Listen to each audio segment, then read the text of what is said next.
il y a une chose aussi qui me gêne. Quand on bronze pour faire sortir du maquillage, c'est pas terrible parce qu'on perd un peu aussi de luminosité et de contraste. Donc je vais redescendre même un tout petit peu la teinte de base. Pourquoi? Parce que j'ai un modèle qui a un visage très fin et que je veux gagner en volume.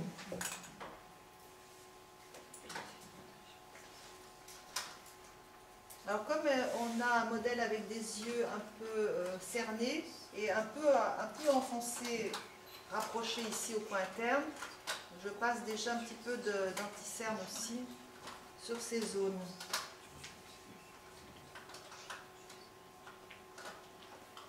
Et là je vais jusqu'à la racine des cheveux éclairer les pommettes. Tout le point interne de l'œil, y compris le départ de la paupière supérieure.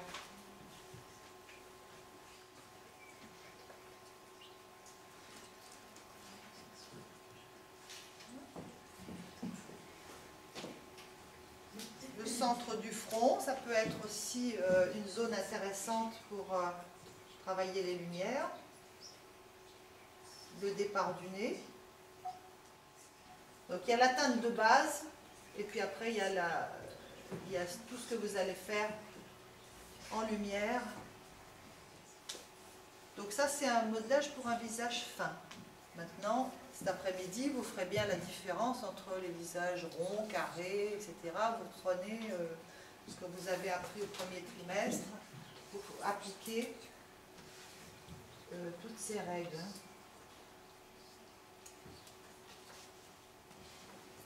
Donc finalement, mon premier fond de teint, il fait déjà une petite teinte d'ombre pour modeler le visage. Alors ensuite, on va travailler donc les ombres. Alors, le modelage sur des peaux claires, c'est quoi comme couleur? Qu'est-ce qu'il vous faut comme couleur pour modeler sur une peau claire? Donc, on peut prendre, quand on fait un modelage très léger, on fait un fond de teint, on prend un fond de teint quelques tons plus foncés, 2 tons. Mais là, ça ne va pas se voir. Là, c'est pour du maquillage de ville, là, c'est pour du portrait. Maintenant, si on veut que le modelage soit efficace, sur les peaux claires, il faut un bistre. Vous allez chercher une ombre marron un peu gris. Sur les peaux plus bronzées, un marron un peu plus chaud. Et sur les peaux noires, un marron noir. Voilà. Alors j'en ai un pour les asiatiques qui sort un peu jaune. J'essaierai de vous retrouver les références parce que c'est des références sûres. Pareil pour les asiatiques, quand on fait des modelages, c'est des modelages d'un peu jaune-vert. Parce que c'est dans leur ton de peau. Des modelages sur des filles peau claire, c'est des modelages un peu brun-gris, bistre. Des modelages sur des peaux un peu plus foncées, un peu plus marron chaud et marron noir pour les peaux plus foncées, noires. Voilà, donc en fait, il vous faut ces teintes-là en gras et en poudre. Parce que soit vous travaillez au gras pour avoir un résultat léger, pour de la photo, soit vous travaillez en poudre, parce que là c'est du défilé, et puis on veut un maquillage théâtral, ou vous travaillez au théâtre, là c'est de la poudre. Hélène, après vous allez poudrer avec une autre art ou alors vous allez utiliser justement les correspondances en poudre que vous venez de nous montrer? Ah non, alors poudrer le visage, ce sera avec une poudre qui correspondra à l'ensemble du teint. Donc quand vous poudrez avec une poudre toujours plus claire que le fond de teint. Donc là, ça peut être neutre art. Oui.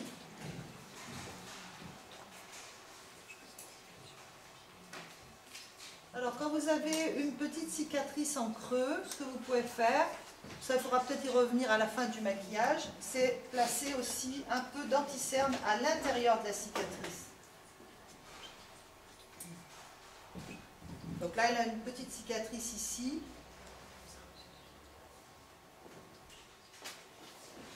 Alors on va faire le modelage du nez un peu, affiner et régulariser.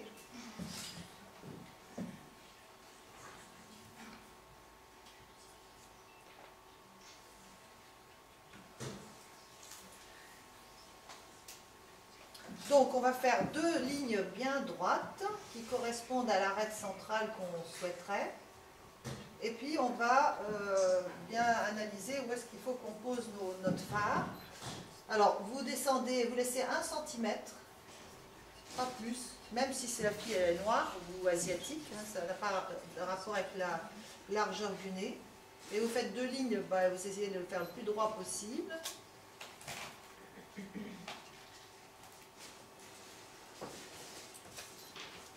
Alors là, il y a une petite bosse, donc qu'est-ce que je fais? Je descends un peu à l'endroit de la bosse, je m'arrête ici, et là, juste sur la partie du cartilage, qui est toujours un peu rond sur la pointe du nez. Voilà. Alors ça paraît beaucoup au départ, mais après, une fois que c'est estompé, ça n'a plus cette impression, parce qu'on va faire ça avec un pinceau large. Hop, on va retravailler.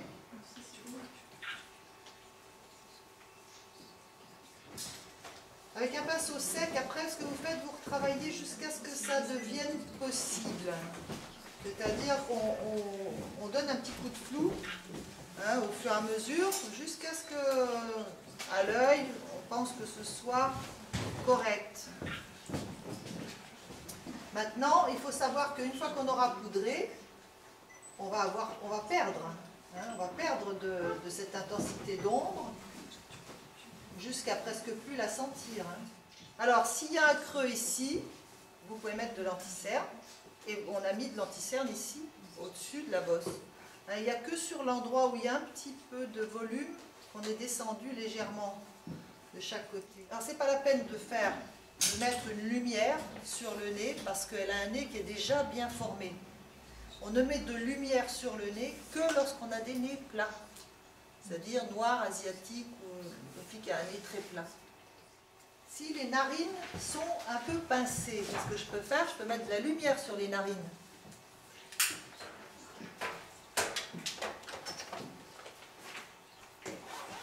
Je vais poudrer que le nez pour l'instant, c'est juste pour que vous voyez le résultat une fois qu'on a fait nos ombres, qui sont assez fortes. Voilà, et si je m'aperçois par exemple qu'à la fin, sur les photos, c'est pas assez, parce qu'on dit encore, tiens, il faudrait affiner un peu plus. Là, après, j'y vais à la poudre, dans la même couleur, bistre. Ça s'appelle ombre douce, le fard qui correspond. Eh bien, je peux toujours retravailler un petit peu à la poudre à la fin. Donc voilà pour le nez. Maintenant, les pommettes. Alors, voilà, donc on va... Là, c'est déjà creux sur le côté. Donc je ne vais pas trop insister sur le côté, mais je vais aller ici, plus dans le centre, travailler le bas de la pommette. J'arrive à lui faire des pommettes. Donc, on fait... Alors s'il y a des petites cicatrices, des petits boutons, on s'en occupe après. Hein, parce que là, automatiquement, en passant de l'ombre, ça va marquer. Et je vais un peu dans le centre du visage. Je monte en dégradant, et là j'arrive juste au-dessus des sillons nasogéniens, sur cette zone-là qui a un volume. Donc c'est bien parce que ça va supprimer un petit peu de volume au-dessus des sillons. C'est toujours avantageux.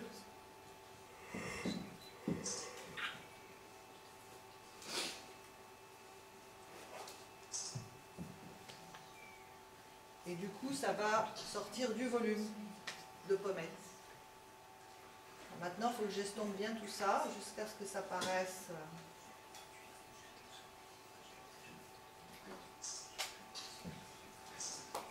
Si après le poudrage, ça disparaît un peu, je reprendrai en fin de maquillage.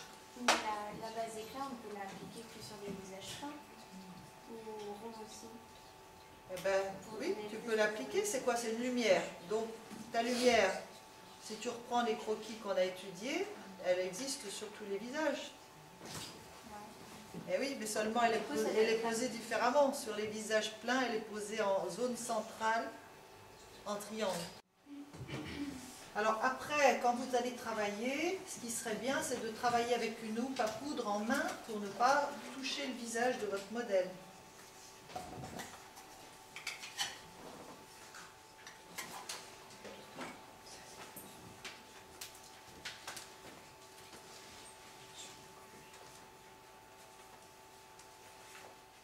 Alors, ce qu'on va faire, on va faire baisser la tête au maximum, au modèle, vraiment la tête très en arrière, comme si elle était allongée. Je ne sais pas si c'est possible avec ta coiffure. Voilà. On va essayer, tout du moins. Et puis on va poser nos paillettes. Voilà, donc je l'ai pailleté la paupière mobile sans monter plus haut, hein, puisque il faut que j'ai le support. Donc ce que j'ai dessiné au départ, c'est toute la paupière mobile. Et maintenant, je pose la paillette dessus. Donc en mettant le mascara, vous enlevez les paillettes qui sont éventuellement déposées sur les cils.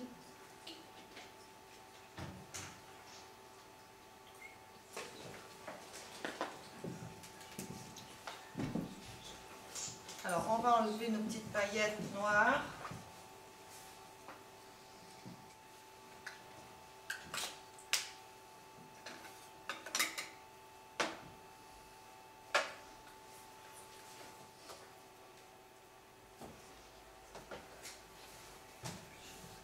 Je descends un peu au point interne pour terminer mes tracés.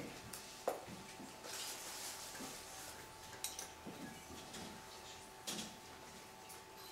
pense pas que je vais laisser l'intérieur. Je vais peut-être laisser l'intérieur clair quand même. Parce qu'elle n'a pas des yeux ronds.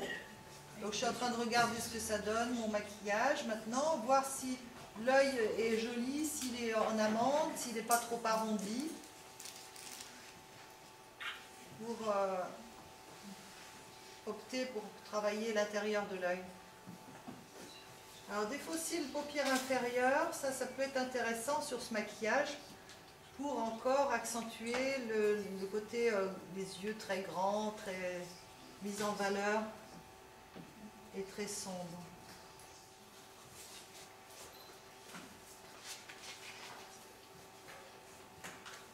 Je suis en train de reprendre un peu ma ligne pour qu'elle soit vraiment bien dans la ligne des cils. Qu'il n'y ait pas de zone de couleur chair apparente.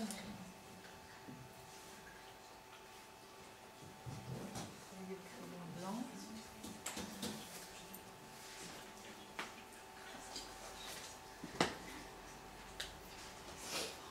Alors évitez d'attraper la base des cils avec le crayon blanc, hein, parce que ça à la photo, c'est pas beau. Alors je vais régulariser les tracés.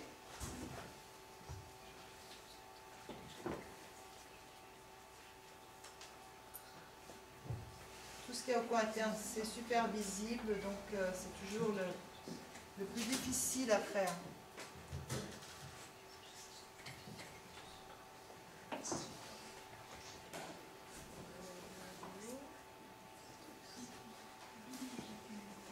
Vous les posez au centre et ensuite vous rabattez les côtés vers, voilà, en suivant la courbure de l'œil.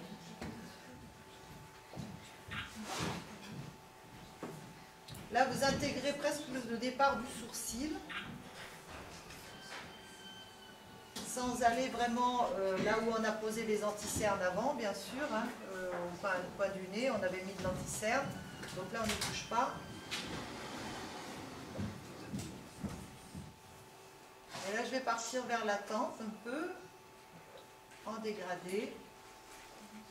Je préserve quand même un espace sous le sourcil, parce que ça, il faut toujours garder de l'espace sous le sourcil. L'arcade sourcilière, c'est important.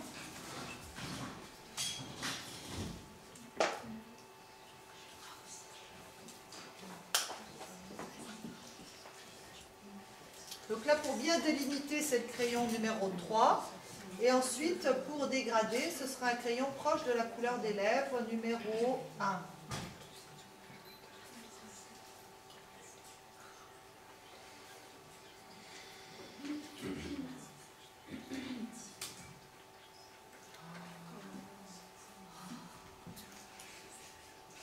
Alors ça, c'est comme, par exemple, quand vous avez des filles qui ont des petites bouches avec des lèvres pointues, vous pouvez très bien faire des lèvres beaucoup plus épaisses.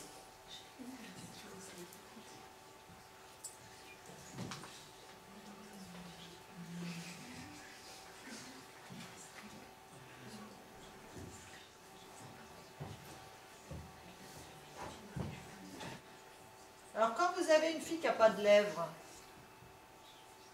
ben, vous pouvez penser à lui mettre des teintes très très claires comme ça. Et au-dessus, vous mettez un gloss. Ben, ça marche. Hein. Donc en fait, l'anti-cerne, ça sert quand vous avez des gens qui n'ont pas de lèvres. Vous faites déjà un beau dessin. Vous faites ensuite un dégradé de beige. Ça va faire une bouche très pulpeuse. Hein.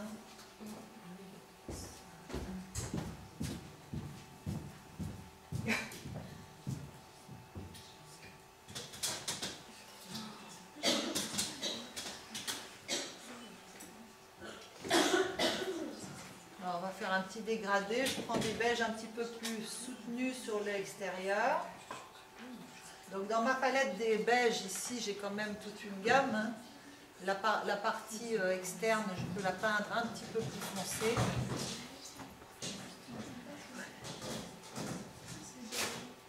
Et après, si on veut faire un effet brillant, vous avez le lip gloss beige au-dessus de ça qui peut être aussi intéressant. Alors là, je fais un dégradé avec la palette. Je vais monter vers une teinte un peu plus sombre.